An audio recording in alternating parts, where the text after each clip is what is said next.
bagong marksman sa Mobile Legends na sobrang bilis ng mobility at attack speed. Daig pa nito si Kari. Pinapakilala ko sa inyo ang bagong hero na si Obsidia. Sa video ito ipapaliwanag ko sa inyo ang kanyang mga unique na skill. Umpisa natin sa kanyang passive. Kada isang basic attack ni Obsidia ay makakagain siya ng isang bone energy, yung charge sa baba ng kanyang mana. At kapag naman umabot ng 15 ang charge ng kanyang bone energy, makakabuo siya ng isang bone shard.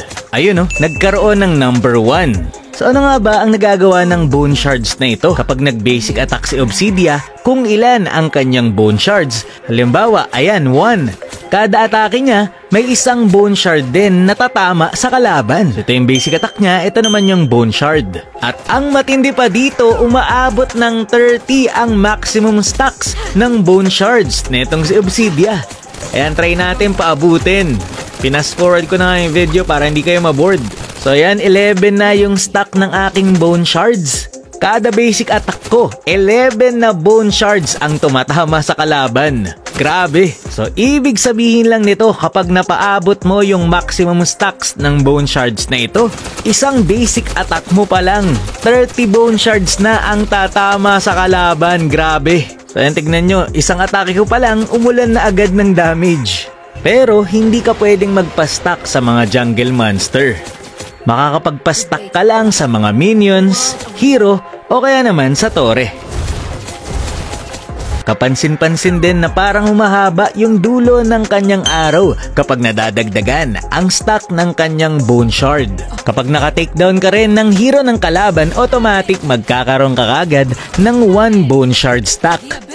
Dito naman tayo sa kanyang skill 1. Si Obsidia ay magbabato ng bone needle. Tapos kapag tumama ito sa mga hero or minions, makakagain ka kagad ng 3 stacks. Kaya the more na mas marami itong tatamaan, mas marami rin ang mapupunta sa iyong bone energy. Kaya maganda kung ima-maximize mo ang paggamit ng skill 1, as in pagka-cooldown gamitin mo agad sa mga minions. Kasi mas mabilis itong magpa-stack. Pag tumama din ang iyong skill 1, matitrigger yung bone shards mo at tatamaan yung kalaban. Sa skill 2 naman tayo makakagain etong si Obsidia ng 500% movement speed.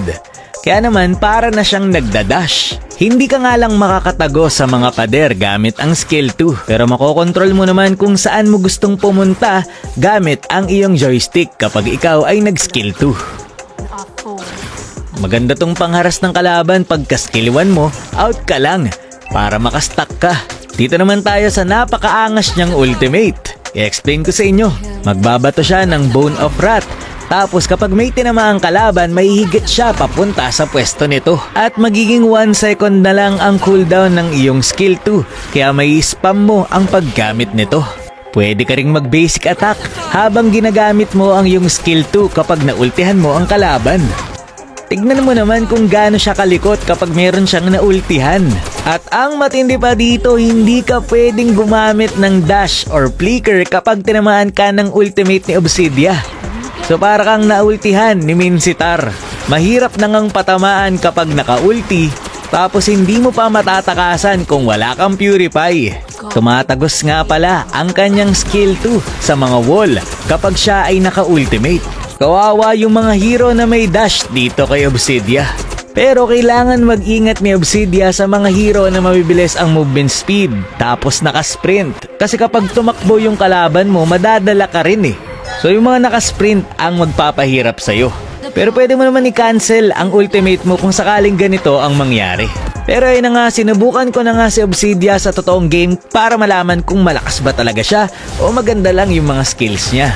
So ayan, sa early game, nagpapastack-stack muna ako sa kalaban, skill 1 tapos out lang. Tapos nung nag-level 4 na ako, grabe, tignan nyo naman to. Ang likot, kawawa yung katapat. Basta natamaan mo ng ultimate eh. Malilito talaga yung Clint kasi hindi kanya mapapatamaan ng ulti niya. Tapos kapag mataas na yung stack ng aking bone shards, isang skill 1 lang ang dami na agad tumatama sa kalaban. Kaya lang minsan hindi pa ako marunong mag-control ng aking ultimate kung san-san ko nadadala yung aking hero gamit ang skill 2. Bago mag 10 minutes, naabot ko agad yung full stack. ng aking bone shards. Basta lagi mo lang gagamitin ang iyong skill 1. Pero yun nga, bagong hero pa lang etong si Obsidia, marami pang i-adjust dito sa kanya, manenerf or mababuff pa ito bago ilabas sa original server. Pero ikaw, anong masabi mo tungkol sa kanya? Yun lang for this video. Maraming salamat sa panonood and to God be the glory.